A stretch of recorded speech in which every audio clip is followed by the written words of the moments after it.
Kalimat ini mungkin kurang tepat. Allah itu istawa artinya berada di atas tinggi. Ada orang yang mengatakan jangan tanya di mana Allah. Kenapa nggak tanya? Nabi SAW pernah bertanya. Masa kita nggak tahu di mana Allah? Kalau kita bicara antara hamba dengan Allah yang ada bawah atau atas. Antum kalau ngelihat bumi ini di dalam galaksi jemaah, apa ada timur, barat, selatan, utara? Ketika masuk ke galaksi Bima Sakti, ketika masuk ke yang lebih besar lagi, apakah masih ada arah tersebut? Yang ada cuma atas dan bawah. Kalbunya ada zaigh. Zaigh itu al-muyul ila dhalal, kecenderungan kepada penyimpangan dan kesesatan. Maka perhatikan, setiap orang membayangkan Allah bertempat, nur di kalbunya hilang, nur di wajahnya hancur. Kenapa? Pikirannya seharusnya tidak memikirkan itu. Maka ulama kita menyimpulkan, walasna mukallafina bihaza, kita tidak ditaklif, dibebani untuk memahami ayat ini, karena ini termasuk ayat yang mutasyabihat, yang tahu hanya Allah. Aamintum man fis sama. Apakah kamu iman man fis sama? Ayursila alaikum hasiba. Yang jelas Allah resminya mengistilahkan zatnya itu man fis sama, zat yang ada di langit. Istilah resminya aras juga di atas langit. Ar-Rahmanu alal arsis. Kemudian kita di internal Islam menjelaskan Allah itu tidak butuh tempat. Oke, benar itu. Karena tidak butuh tempat, Allah itu khalik, tempat itu makhluk. Tentu khalik tidak butuh makhluk. Ya seperti itu saja. Tapi kalau kamu bilang Allah nggak punya tempat, mesti orang masih ngejar. Lalu di mana? Pokoknya di mana-mana. Lu banyak. Malah bingung kan? Wah, pidato nih Pak Zaiduddin jadi NU gak di mana, gak kemana tapi di mana-mana. Bangunnya pangeran ke NU tapi gak kemana tapi di mana-mana. Itu kan itu. Jadi sekarang tuh kepikiran gara-gara anak-anak mulai ditaskek ya, ada ngalami diragukan dalam beragama. Semua eling balik ning Quran hadis. Istilah resmine Allah itu, pokok istilah yang dhuwur. Kalimat ini mungkin kurang tepat. Allah itu istawa artinya berada di atas tinggi. Ada orang yang mengatakan jangan tanya di mana Allah. Kenapa nggak tanya? Nabi SAW pernah bertanya. Masa kita nggak tahu di mana Allah? Kalau kita bicara antara hamba dengan Allah yang ada bawah atau atas. Antum kalau ngelihat bumi ini di dalam galaksi jemaah, apa ada timur, barat, selatan, utara? Ketika masuk ke galaksi Bima Sakti, ketika masuk ke yang lebih besar lagi, apakah masih ada arah tersebut? Yang ada cuma atas dan bawah. Allah di atas arsy. Allah yang mengatakan hal itu. Ada yang memanai Allah menguasai arsy-Nya. Allah bukan menguasai arsy, semuanya dikuasain Allah Azza wa Jalla. Maka kita kalau berdoa ngangkat tangan seperti ini, karena tahu kita ya Allah. Fitrah manusia kalau ditanya gimana urusannya, ya Allah, ana serahkan kepada yang di atas. Terserah sama yang di atas. Karena Allah ada di atas sana aja. Amal soleh itu. Nah, teman-teman ya. Jadi golongan-golongan saudara ini ya, yang tahu di mana Allah berada. Nah, mungkin beliaunya sudah berjumpa dengan Allah ya. Nah, makanya dia tahu di mana Allah berada. Ya, untuk itu teman-teman ya. Sebelum melanjutkan menonton di channel ini, jadi teman-teman pahami dulu ya. Pahami dulu karakternya, pahami dulu hadisnya, pahami dulu sumber-sumbernya yang jelas ya. Karena hidup di akhir zaman itu banyak orang yang sudah memeluntir ayat, banyak orang yang sudah memalsukan hadis. Untuk apa? Untuk diperjualbelikan. Jadi untuk itu saudara-saudari, mari kita simak video selengkapnya. Jangan menonton sepotong-potong agar teman-teman tidak gagal paham.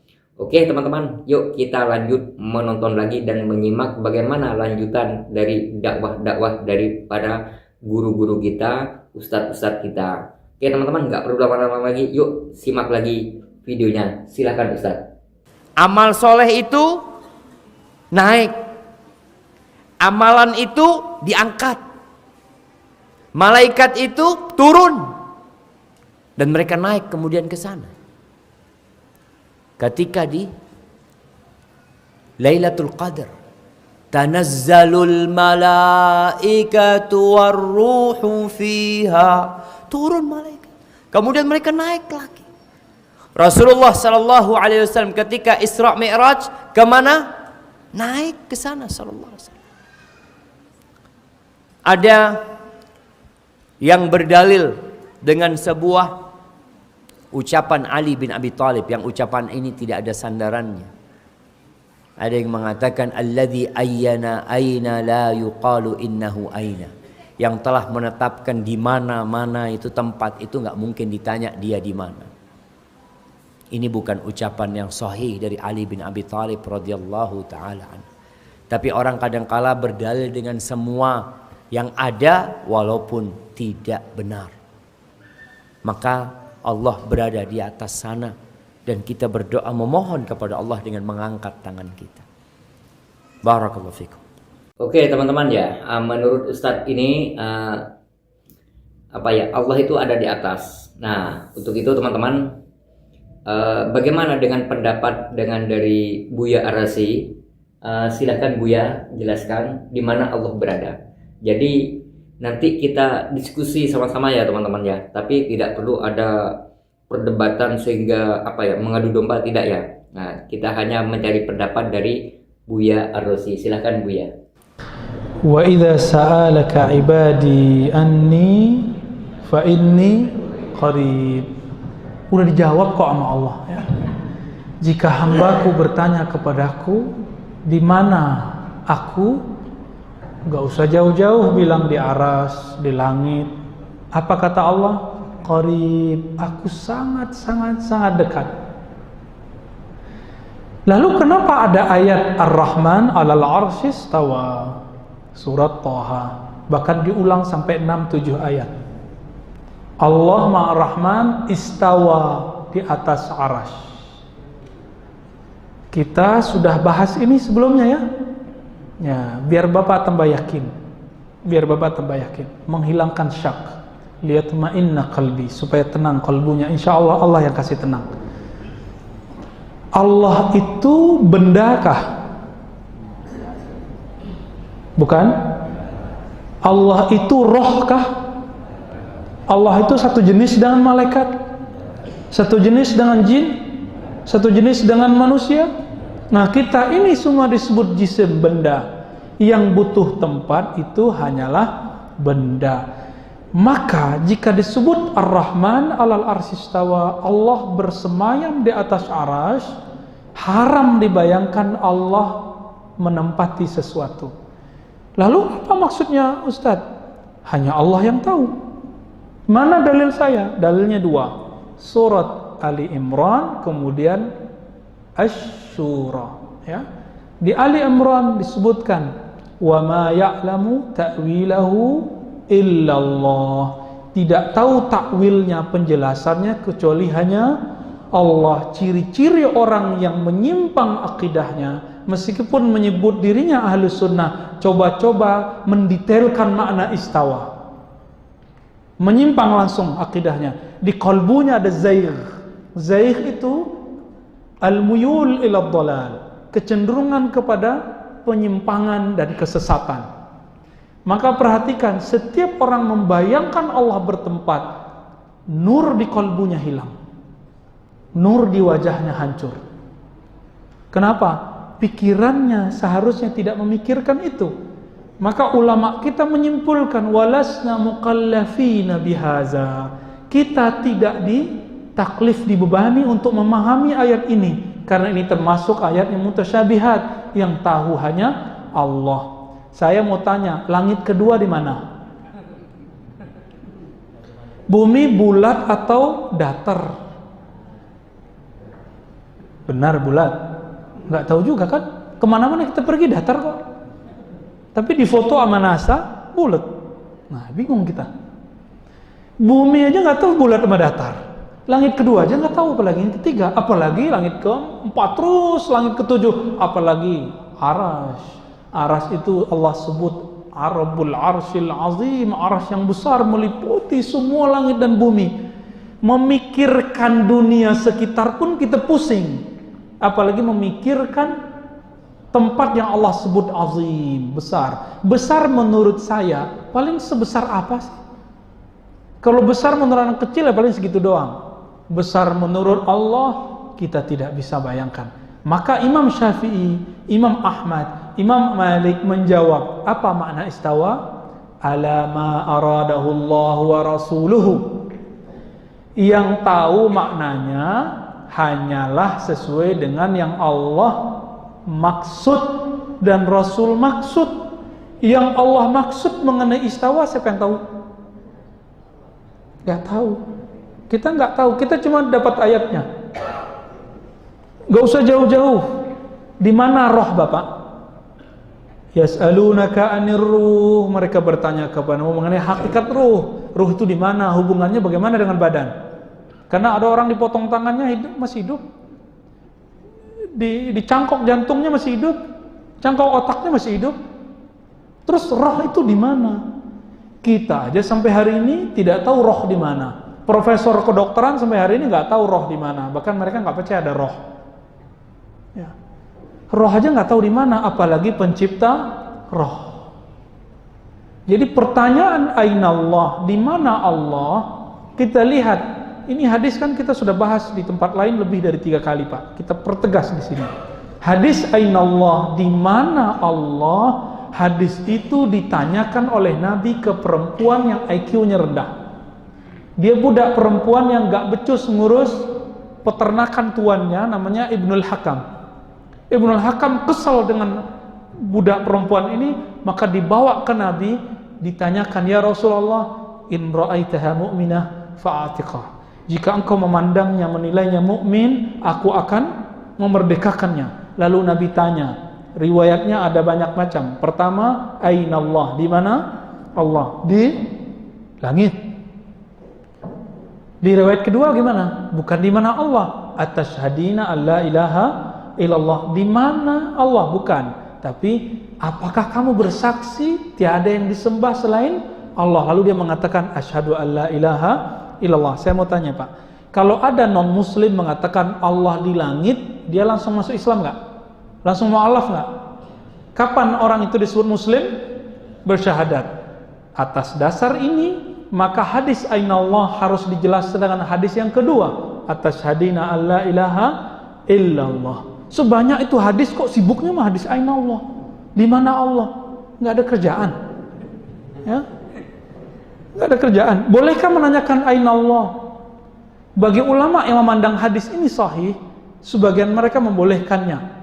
Namun dalam ilmu akidah, setelah dibandingkan dengan ayat yang jelas lebih sahih daripada hadis ini, laisa kamitslihi syai', tiada yang menyerupainya sesuatu pun.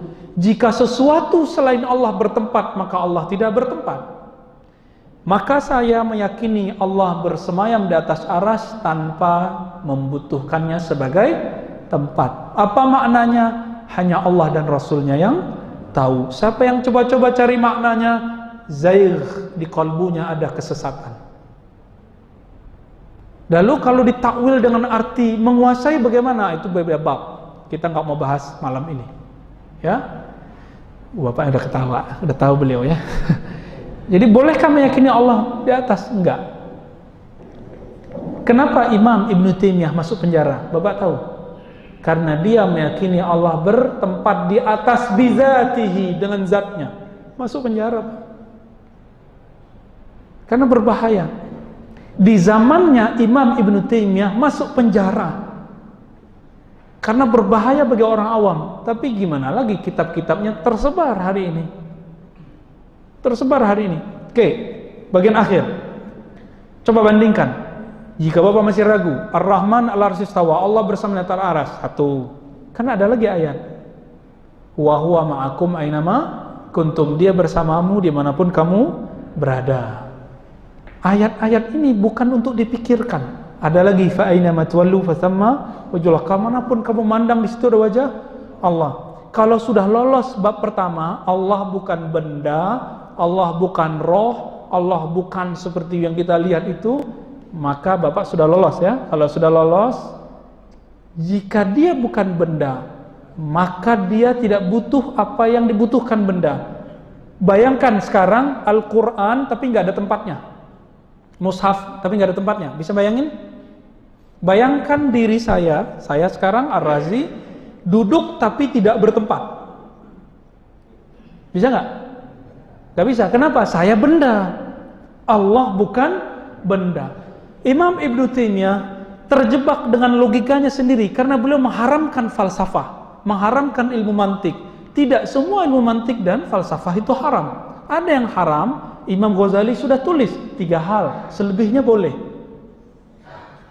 Imam Ghazali sudah tulis Al-Munqiz minad Dhalal, kemudian Tahafut Falasifah, 2 kitab ini silakan dibaca, sudah ada terjemahannya.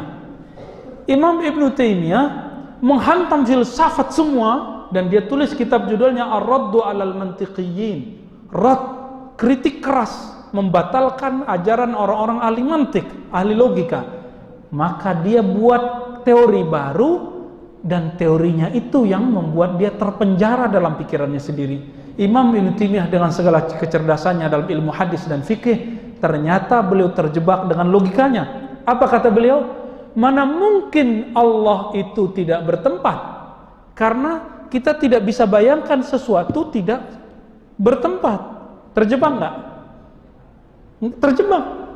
Kenapa? Itulah akibat mengharamkan ilmu mantik.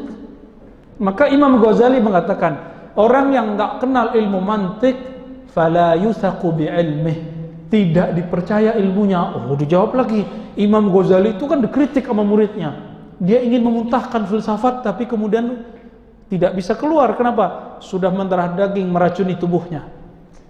Itu yang ngomong kan belum tahu Imam Ghazali sudah tobat. Ya? Imam Ghazali kan sudah kasih buku. Judulnya Al-Munqiz minad Dhalal. Kita khatam sampai 5 kali Pak buku ini. Pengen tahu Ghazali itu siapa sih? Ternyata beliau sudah melewati filsafat, ilmu kalam, kebatinan sampai menjadi seorang sufi. Nah, itu dari Buya Ar-Razi ya. Nah, bagaimana teman-teman ya pendapat dari Kusbaha ini? Karena Kusbaha itu ya bisa dikatakan ulama-ulama tersohor ya, namanya sudah tidak asing lagi teman-teman ya. Yuk, oke teman-teman ya, kita simak bagaimana keterangan dari Kusbaha ini. Yuk kita simak sama-sama hanya di channel YouTube Berita On TV. Aamintum man fis sama. Apakah kamu iman man fis sama? Ayursila alaikum hasiba. Yang jelas Allah resminya mengistilahkan zatnya itu man fis sama, zat yang ada di langit. Istilah resminya aras juga di atas langit. Ar-Rahmanu 'alal 'arsy. Kemudian kita di internal Islam menjelaskan Allah itu tidak butuh tempat. Oke, benar itu. Karena tidak butuh tempat, Allah itu khalik, tempat itu makhluk. Tentu khalik tidak butuh makhluk. Ya seperti itu saja. Tapi kalau kamu bilang Allah nggak punya tempat, mesti orang masih ngejar. Lalu di mana? Pokoknya di mana-mana. Lu ora banyak. Malah bingung kabeh. Wah, pidato ini Pak Zaiduddin jadi NU gak di mana, gak kemana tapi di mana-mana. Bangunnya pangeran kau NU tapi gak kemana tapi di mana-mana. Itu kan itu. Jadi sekarang tuh kepikiran gara-gara anak-anak mulai ditaskek ya, ada ngalami diragukan dalam beragama. Semua eling balik ning Quran hadis. Istilah resmine Allah itu, pokok istilah yang dhuwur. Kowe nak donga nggih menengadahkan tangan ke cara kowe di nasib piye-piye mbok sing dhuwur piye ra roh. Nang Jawa mbok sing ngecat lopo, malah pengiran kok ngecat barang repot men. Pokoknya sementing kowe nglafat lafat sing nunjukno takzim. Saya ulang lagi, sementing kamu mensifati Tuhan yang menunjukkan takzim. Rasa mbok mafhum kalau Tuhan di atas berarti bertempat, kalau bertempat berarti butuh tempat, kalau butuh tempat berarti ora istighna, berarti ora qiyamuhu. Iku ora kowe tau ngaji, Kang. Iki bakas wong ora tau ngaji. Senengane kok bakas sing jelimet-jelimet. Mulane kula suwun, Allah nak nerangno dzate nggih sederhana. Amin tu man fis sama, amin tu man fis. Wa huwal ladzi fis samai ilahu wa fil ardi ilah. Kadang awan rangno wa huwa fis samawati wa fil. Jadi Allah itu ya biasa saja. Aku yo ono. Anakku yo ning langit, aku yo ono ning bumi. Tapi aku iku sitok kul wa ahad. Ya sudah seperti itu. Jadi kalau dicoba tenan waduh. Kalau suwi ra kepikiran, kalau tauhid waras. Kalau nebet kandhane cak SMP wingi ya kepikiran juga. Allah itu di mana? Sekolah eling hadis ada amat ditanya Nabi untuk ngetes dia mukmin dah. Ketika ditanya aina Allah fa'asyarat ila sama Nabi dibenarkan. Ya sama Nabi nopo dibenarkan bahwa Allah itu di atas. Tapi kira usah mikir lalu Allah duduk di kursi. Kursinya itu dari singgasana gini wis buleten wis ora usah mikir. Nah Imam Ghazali le mikir gampang. Aras itu diciptakan Allah, kursi juga diciptakan Allah. Kalau diciptakan berarti aras dan kursi yang butuh kudrohnya Allah, bukan kudrohnya Allah yang butuh kursi yang aras. Ya semono ae biasa wae kok ora ribet. Wong aras masih kondange koyo ngono diciptakan. Kursi yo diciptakan. Nah, bangsa di wis pokoke yo di itu objek.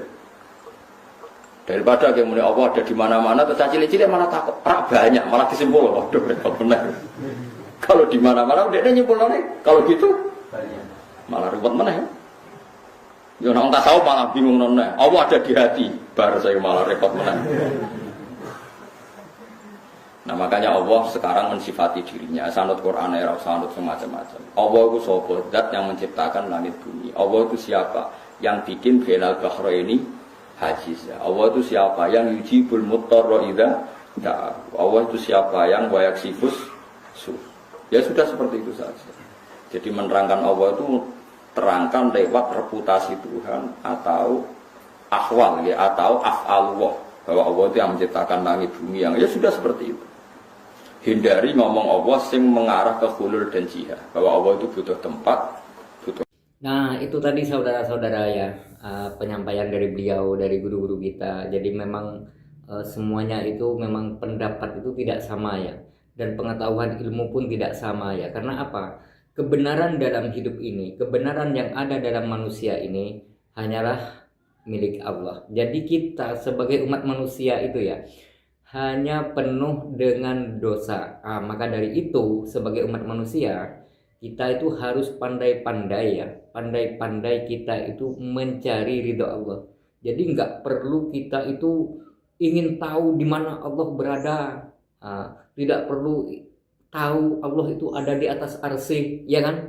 Tidak perlu tahu kita itu Allah itu wajahnya seperti apa, wujudnya seperti apa. Nah, itu semua manusia tidak ada yang tahu, teman-teman ya. Tidak ada yang tahu. Jadi semua itu rahasia Allah. Di mana Allah berada itu rahasia Allah. Maka dari itu saudara, di kajian akhir zaman ini banyak kan ceramah-ceramah yang apa ya? Yang tahu tentang ini.